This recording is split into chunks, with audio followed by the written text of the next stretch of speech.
I don't want to get it, Laura. Lara. I like Larry. Yes, yeah.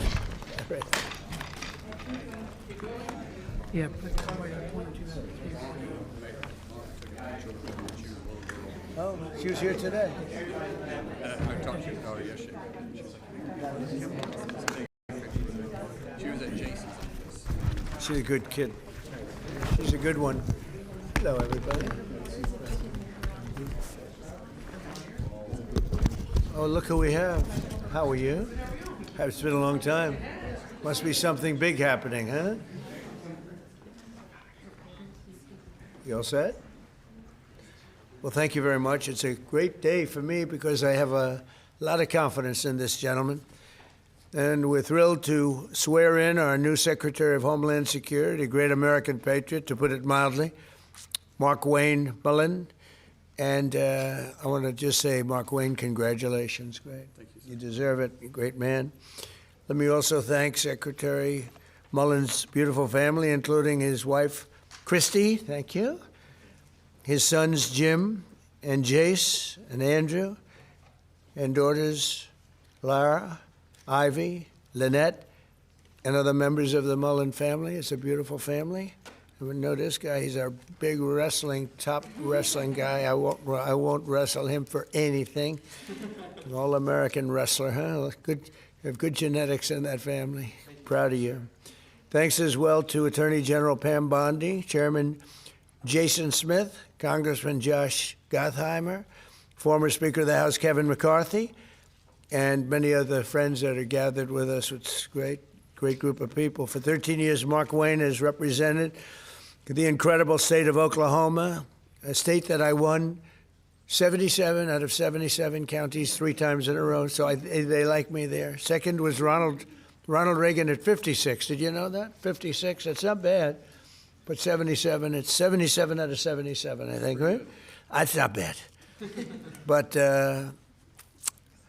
he was there in Congress as a member of the House and then as an outstanding United States Senator.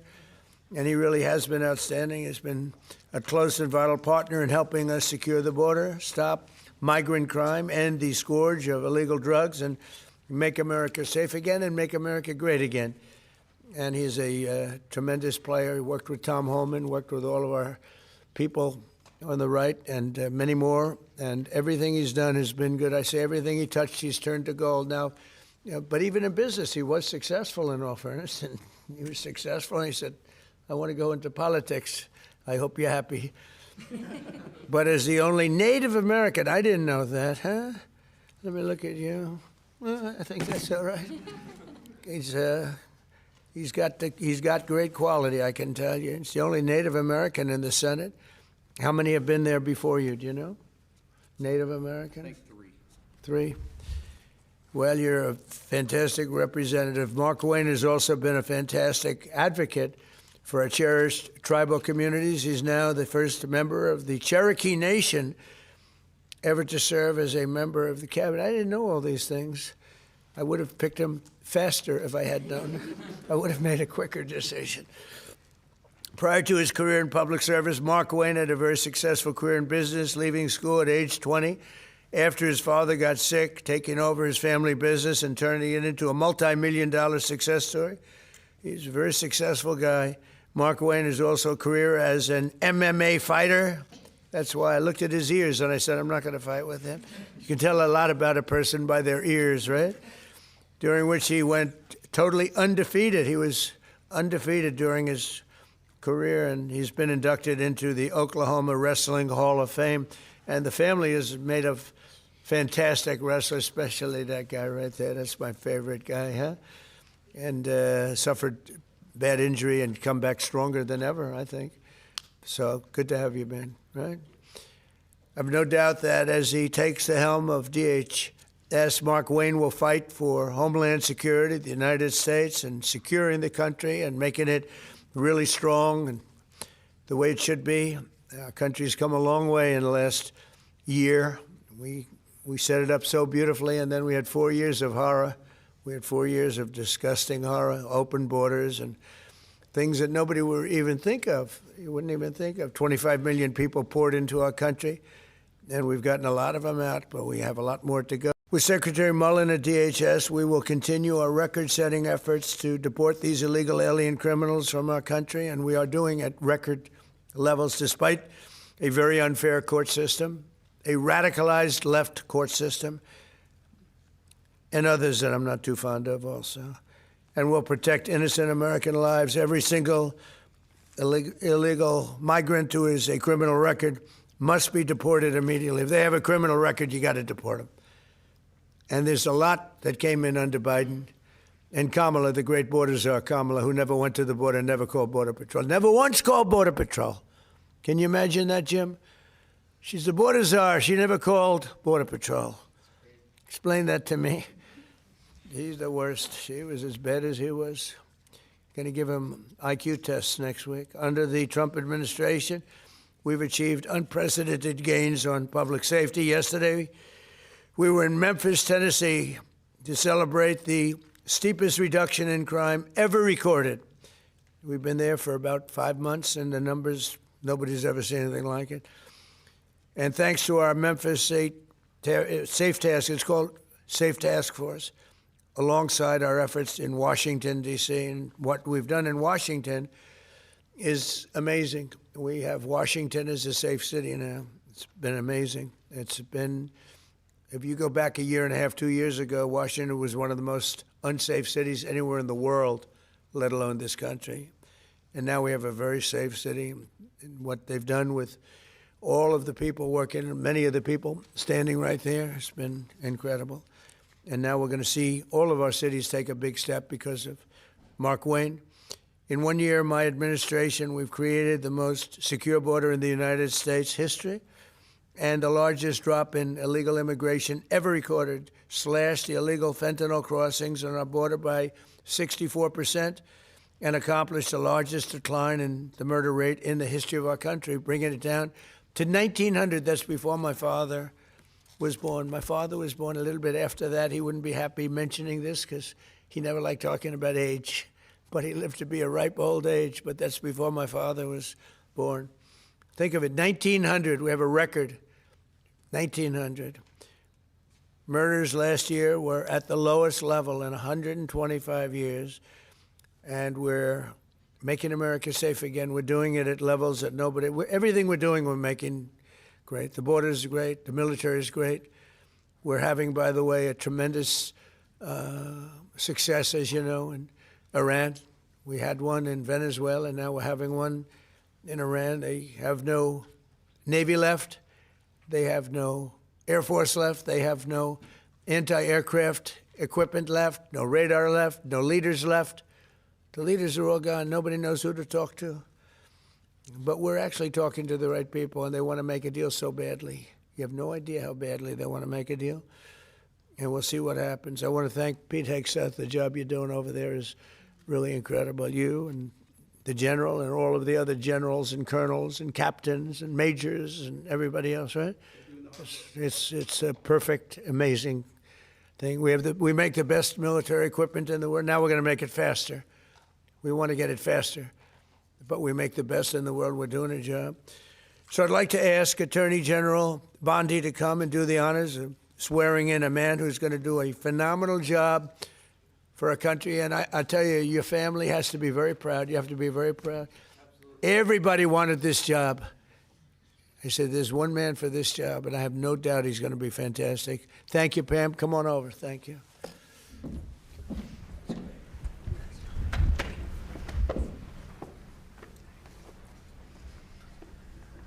Please raise your right hand and repeat after me. I do solemnly swear, I do solemnly swear, Markwayne Mullin, Markwayne Mullin, that I will support and defend the Constitution of the United States that I will support and defend the Constitution of the United States against all enemies, foreign and domestic, against all enemies, foreign and domestic, and that I will bear true faith and allegiance to the same, and I will bear true faith to allegiance and do the same. and that I take this obligation freely, I take this obligation freely, without any mental reservation without any mental reservation or purpose of evasion, or purpose of evasion, and that I will well and faithfully and that I will well and faithfully discharge the duties of the office discharge the duties of the office on which I am about to enter. which I'm about to enter. So help me God. So help me God. Congratulations, Secretary. Hey.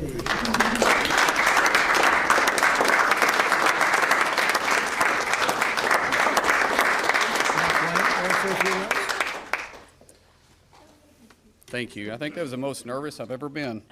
I don't, it just seems surreal being in the Oval Office and having the President of the United States speak so highly of me and then thank you so much, Mr. President, for this opportunity. I won't let you down. Thank you very much. I love that expression, no one's going to outwork me. That's a wrestler's expression, isn't it? Huh? That's a good wrestler's expression. Yes, please. Mr. President, will the Secretary's replacement in the Senate support the SAVE Act and the use of the talking filibuster to get it through? Well, it's not the SAVE Act. It's not called this. It's called the Save America Act. There's a big difference because the SAVE Act, nobody knows what that means. Save America means Save America. And I can't speak for him, but I would imagine that Markwayne, I didn't even ask him the question because who wouldn't support it? Voter ID with a picture. You want citizenship, proof of citizenship. Ideally, you want to end mail-in ballots because there's tremendous corruption. Then we added a couple of things, Markwayne, like I don't think being a great athlete and having a family of great athletes, they have produced great athletes in this family, all-American wrestlers. They especially like wrestling, by the way. And what about baseball? Do you play baseball? Anything? They like wrestling. But I don't think that you would say that his family, and I don't know this for a fact, and I shouldn't say it because I could get myself. Does anybody in your family want men to play in women's sports? I don't think so, Jim, right? I don't think so. I don't think. How would they do? Would they do good wrestling you? They would be in trouble? He said, yes, they'd be in big trouble. It's so crazy. So that would be one. And then we have a few others that we call them the best of Trump. But if you look at transgender mutilization of children, we don't want that. It's the mutilization of children. We don't want that. So generally speaking, I think I can answer that Markwayne would be very much in favor of what I'm in favor of. Would you say that's right, Mark? I can't think of too many things. He might be worse. He might be worse than me. That's my look at his wife is saying. That's right. But so yeah, he's going to be great. Yeah.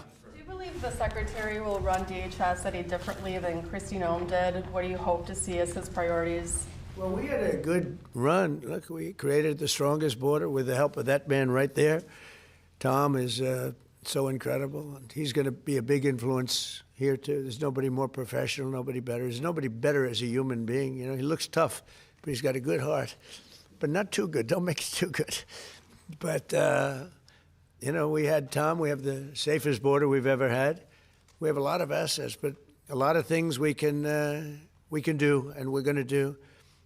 We have to get criminals out of our country that were allowed in by Biden. Yeah, please. Mr. President, do you support what appears to be a merging agreement coming out of the Senate to reopen DHS? Well, I'm going to look at it, and we're going to take a good hard look at it. I want to support Republicans, and you know, sometimes it's awfully hard to get votes when you have Democrats that don't want to have voter ID. They don't want to have proof of citizenship. They don't want to do anything about men playing in women's sports. That's one of the items we put on, you know. And I did that just because it's so popular. You know, they say that's at least an 80-20 issue. No, it's about a 99-1. I don't think it's, what do you think, Pete? Do you think it's 80-20? Who's closer, 80-20 or 99-1? Almost 100. Yeah, I think 100 is really the, so, you know, so I support that, and I support common sense. Would you be comfortable with a deal that involves separating ICE funding from the DHS funding package in order to reopen? Well, they're working on all of that. You know, that's a detail that they'll explain later. Please. Election integrity and DHS measures. Mr. President, since CISA falls under DHS, and given that many credible voices have raised concerns over its premature and possibly likely faulty 2020 election assessment, will you and Secretary Mullin implement reforms at CISA and at DHS to ensure full confidence in future elections, like in the upcoming? About it. We'll talk about it. You know, pros and cons. Look, they used it to try and put me in prison, right? So I can't be thrilled with it. They used that very strongly, very illegally. The Democrats are thugs, and I don't want to say that. It'd be nice to everyone get along, but it's a different country than it was years ago. It was very dangerous the way they used it, and they weaponized government. They used that to weaponize government. So I'm not thrilled, but I'll also go along with two groups of people, the military, and I think the military likes it, right? And I'll go along with the senators. I'm fine. But I was a big victim of it. Yeah, please. Are you going to send Jared Kushner and Steve Witkoff to do direct negotiations with the Iranians? Yeah, well, we're in negotiations, as it turned out, and now you've seen what I said yesterday was exactly correct. We're in negotiations right now. They're doing it along with Marco, JD. We have a number of people doing it, and the other side, I can tell you, they'd like to make a deal. And who wouldn't if you were there? Look, their Navy's gone, their Air Force is gone, their communications are gone. That's the biggest problem. It's very hard to communicate them between themselves. All of the anti-aircraft is gone. Most of their missiles are gone. We either shot them or they shot them and don't have them anymore. They're down to a trickle. Pretty much everything they have is gone. I don't know. Can you name one thing that's not gone, or can you name one thing that's doing well? You know, if you read the papers, you think we're tied. You think we're in a tough battle. We are roaming free over Tehran, the city, Tehran, as opposed to Iran. We're roaming free. We can do whatever we want. And as you know, today we were going to have the privilege of shooting down a very big electric generation plant, one of the biggest in the world.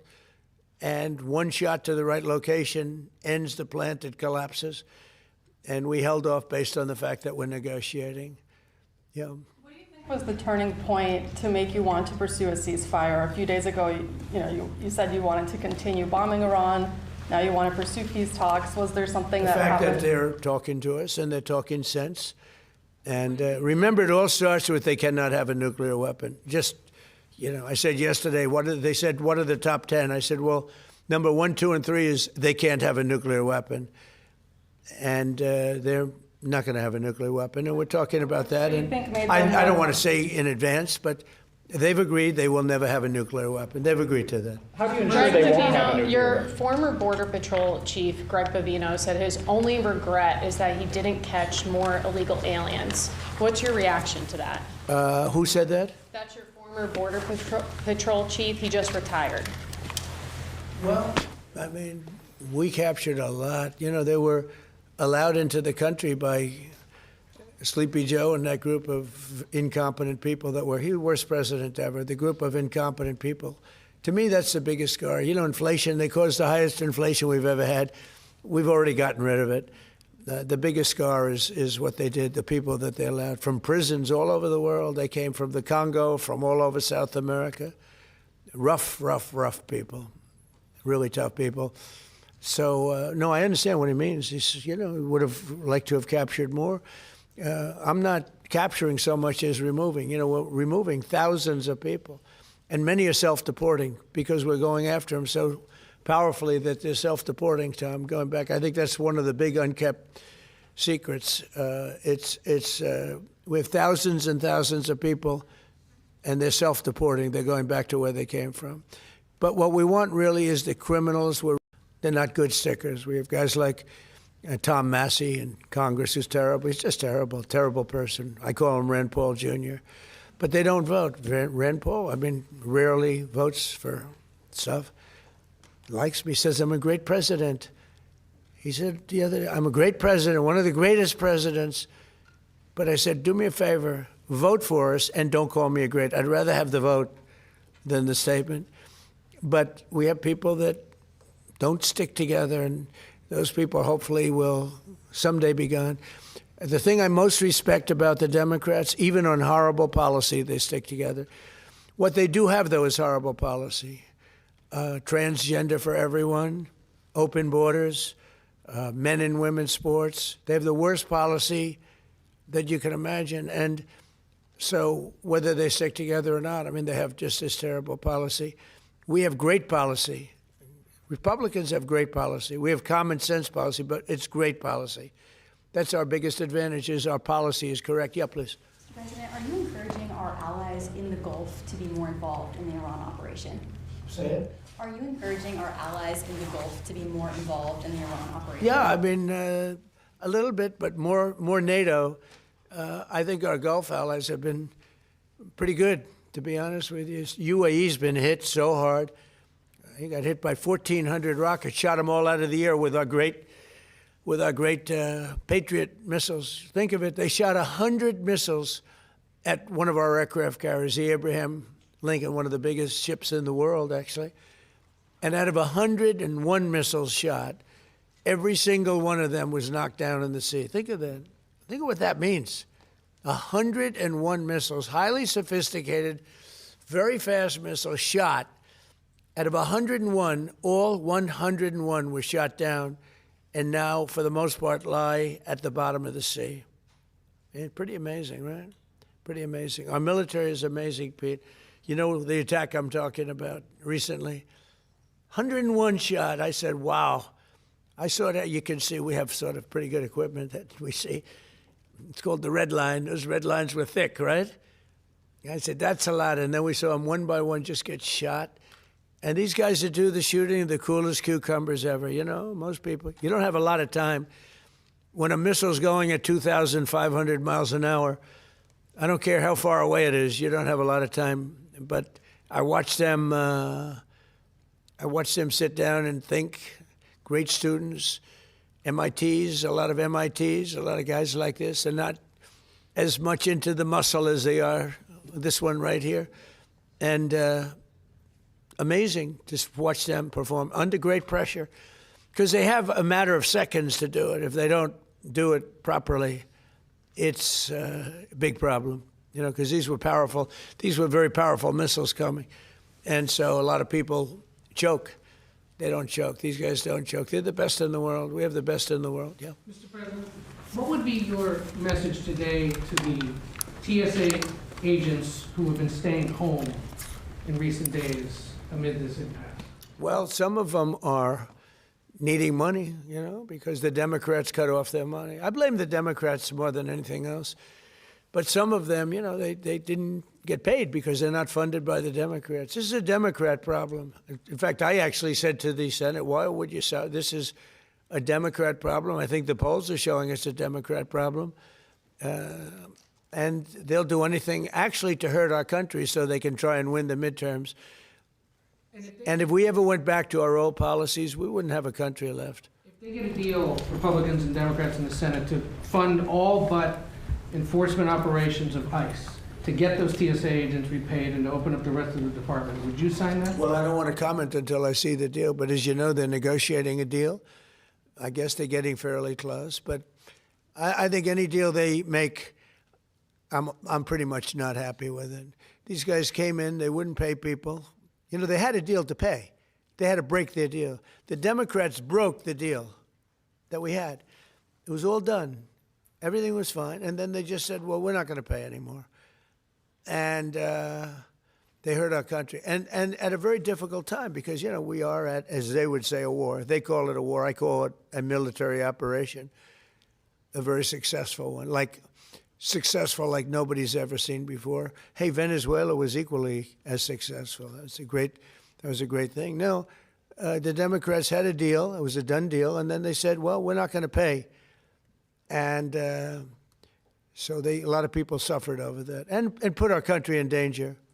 You have another question? You haven't been here in a while. Well, on Iran, can you give us any more sense of who exactly in Iran it is, either Witkoff and Kushner and others you're speaking with? Yeah, we had, I hate to say this in front of these young people. They're not children. I spoke to most of them. They sound like adults to me, even though they are sort of children, right? They'll always be your children. But I hate to say it, but we killed all their leadership. And then they met to choose new leaders, and we killed all of them. And now we have a new group, and we can easily do that, but let's see how they turn out. We have really regime change. You know, this is a change in the regime because the leaders are all very different than the ones that we started off with that created all those problems. So this was, I think we can say, Jason, this is regime change, right? What makes you trust them? I don't trust anybody. I don't trust you. I mean, that's only because I know you. But if I didn't know you, I'd probably have more trust. But I don't trust anyone. Why bother Why do talking you to them Why then? do you say that? Why do you say what makes you trust? Do you think I trust them? I don't trust them Then why bother talking to them? because they're going to make a deal. They're going to make a deal. They did something yesterday that was amazing. Actually, they gave us a present, and the present arrived today. And it was a very big present worth a tremendous amount of money. And I'm not going to tell you what that present is, but it was a very significant prize. And they gave it to us, and they said they were going to give it. So that meant one thing to me: we're dealing with the right people. Is that nuclear related? No, it wasn't nuclear related. It was oil and gas related. And it was a very nice thing they did. But what it showed me is that we're dealing with the right people. Because, you know, you don't know, because the leadership was killed, all gone. Khomeini, all gone. As the expression goes, the past supreme leader.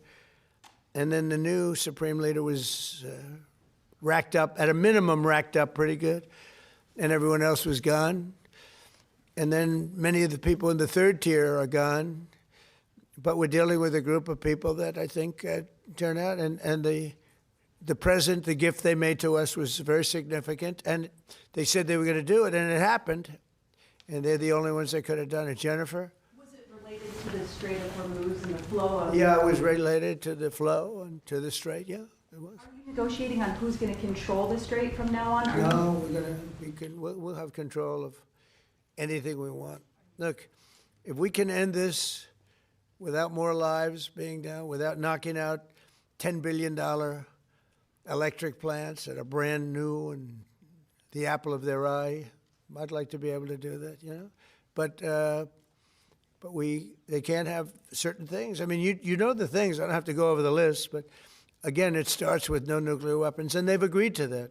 There won't be any nuclear weapons. They're not going to have, and they're not going to have enrichment, any of those things. But look, I hate to say that we're in a very good bargaining position, and I hate to say that they're defenseless because, you know, until that last missile is fired, they have little power. But we are in about the best bargaining position. We're way ahead of schedule. And again, they have no Navy and they have no Air Force and they have no missile protection, and most of their missiles are gone. Most of their launches we've killed. You know, we've killed about 82% of their launches. So even if they had a missile, they can't launch it. We've been very effective. We have the greatest military in the world. Nobody even comes close. We have the best military equipment in the world. Go ahead. On Saudi Arabia, there's been some reporting that you've been talking to the Crown Prince. Have you been focused on normalization between Saudi Arabia and Israel at this Well, point? no, we have a great relationship with Saudi Arabia. What do you hear with Saudi Arabia? Just hearing that you've been talking and that he has been encouraging you to do certain things related to Iran. Can you share a Well, little he's bit? a warrior. He does, yeah, he's a warrior. He's fighting with us, by the way. Saudi Arabia has been excellent, and UAE, excellent. And I will tell you, Qatar, incredible. Qatar took a hit, a pretty bad hit. Qatar's very close, you know, they're essentially, you can walk right over the border. Qatar took a hit. They've been great. They've been very strong. Kuwait, they had a little mishap. They shot down 3 planes with our missiles. They happen to be our planes, but the pilots made it. Can you imagine the pilots making it? The pilots saw what was coming, and they said, those are Patriots. We're not going to escape Patriots, and they got out of there pretty quick, Pete, right? Pretty amazing that they got out. The 3 pilots lived. They're fine. In fact, they're flying today. Was the Kuwaitis that accidentally fired the missile? Yeah, the Kuwaitis made a mistake. They fired. They thought they were firing at the enemy. It was, as the expression goes, friendly fire. But the pilots are great. They're flying today. Pretty amazing when you think of it. Yeah. President Trump, on a human level, how hopeful are you that this peace deal will work out? Like as a human, On what? on a human level, not as the President of the United States, how hopeful are you that this peace deal will work out with Iran? You're talking about to end it? Well, I think we're going to end it. I can't tell you for sure. You know, I don't like to say this. We've won this. This war has been won. The only one that likes to keep it going is the fake news. I mean, the New York Times, you read the New York Times, it's like we're not winning a war where they have no Navy and they have no Air Force and they have no nothing. And we literally have planes flying over Tehran and other parts of their country. They can't do a thing about it. For instance, if I want to take down that power plant, that very big, powerful power plant, they can't do a thing about it. It's like, take me. That's all they can do. And yet, if you read the New York Times or if you watch ABC fake news or NBC fake news, you'd say, it's a close battle. It's not a close battle. They're totally defeated. You know, we killed their Navy in, would you say 3 days, Pete? Gone. In fact, I was a little upset with Pete. I said, why didn't you save the ships? We could have used them, right? He said, it's more fun shooting them down. But the Navy was wiped out in a very rapid order. Pretty impressive for you guys, you champion wrestlers, right? When you hear this stuff. But you don't, if you read the news, you don't hear this. You know, you read like, oh, they're doing wonderfully. They're doing terribly. They're wiped out militarily. They are dead. Yeah. On Ukraine, is there a new sense of a timeline? Do you want to get something done before the midterms? Well, So we'd like the to see President Putin and President Zelensky sit down and make a deal. I think they're getting close, but I've been saying that for a while. I've settled 8 wars. All of them should have been more difficult than this one. This should have been the easiest one. But these are 2 people that truly hate each other. You'll find out that hatred is not good for making deals. These are people that they don't like each other very much. Yeah.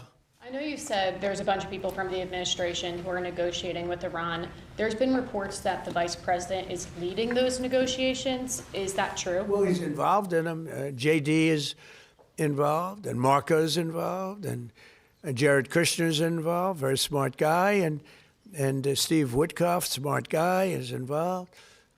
And I'm involved. I'm involved. Why? I'm going to be so big. Oh, I don't want to talk about it. I'm the President of the United States, Tom, and I'm not going to talk about it. It's beneath me to talk about saving millions of lives, because that's what you're talking about. You're talking about saving millions of lives.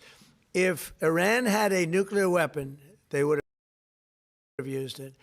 And if I didn't end the horrible Barack Hussein Obama Iran nuclear deal in my first administration, they would have had a nuclear weapon 3 or 4 years ago. They would have used it. I would have never gotten the chance probably to be president. Who knows what it would have been so devastating. And if we didn't send those beautiful B-2 bombers, they took them off my desk. They were right there.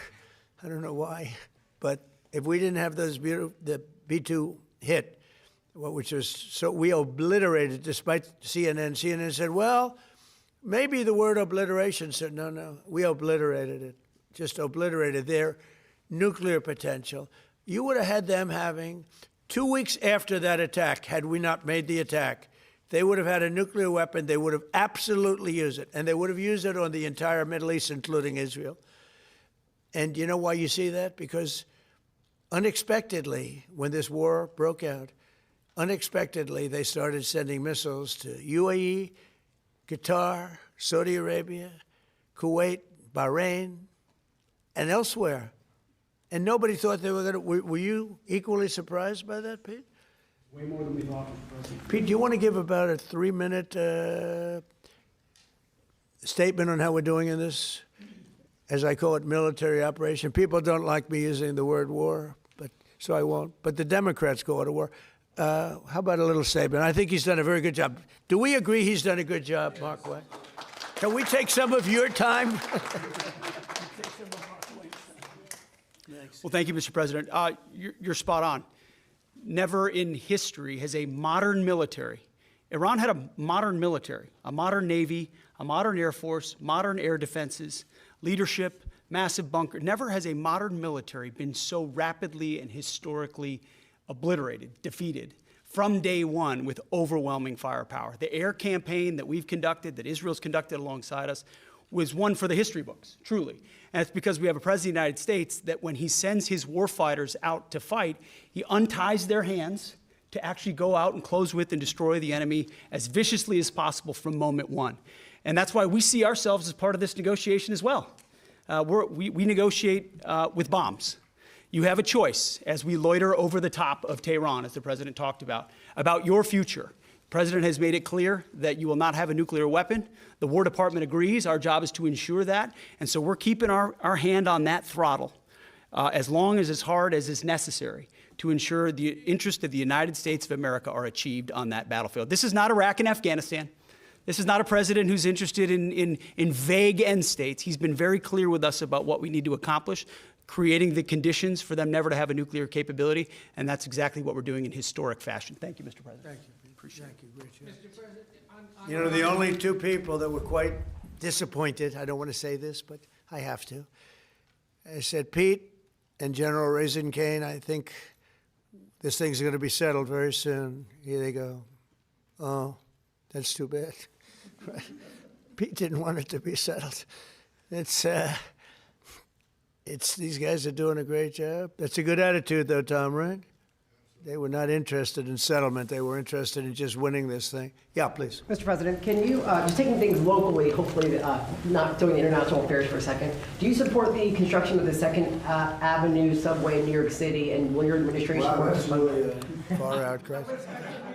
You know, the 2nd Avenue subway is being under construction for, you're a young guy, is longer than you are old, okay? That's been under construction. I haven't heard about the 2nd Avenue subway in 20 years. What the hell kind of a question is that? I guess they got to get it finished. They spent trillions of dollars practically. No, they spent more money on that than on anything, I think, in the history of our city, in New York City, and it's been under construction for a long time. It's very sad, actually. The only thing maybe worse was Gavin Newsom, the governor of California, his train, I call it his train wreck because it's a wreck. That's been years. It's literally 30 times over budget. Nobody's ever seen anything like it.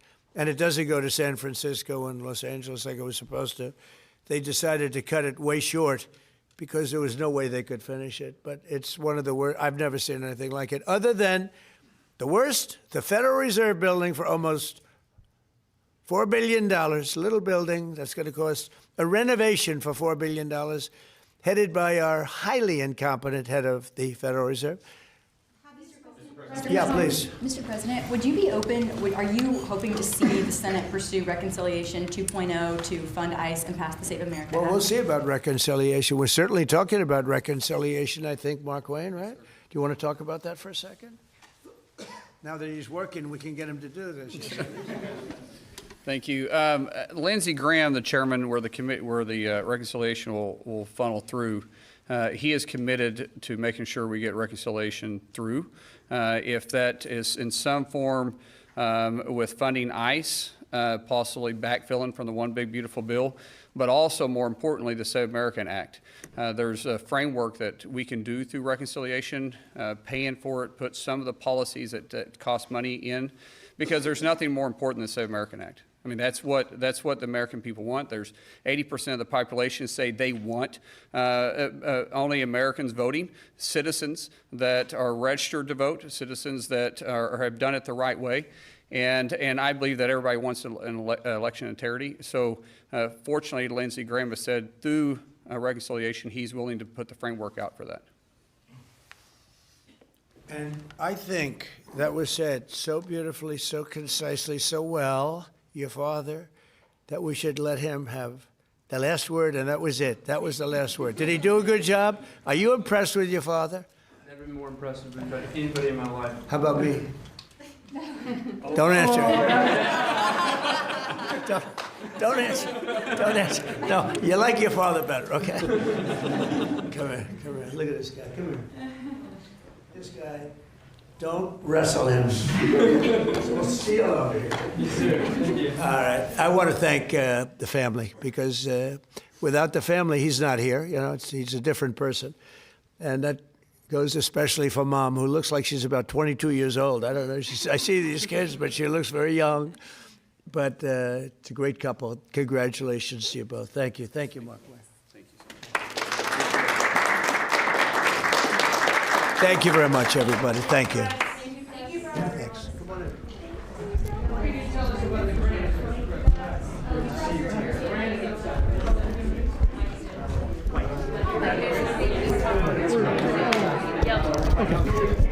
Thank you.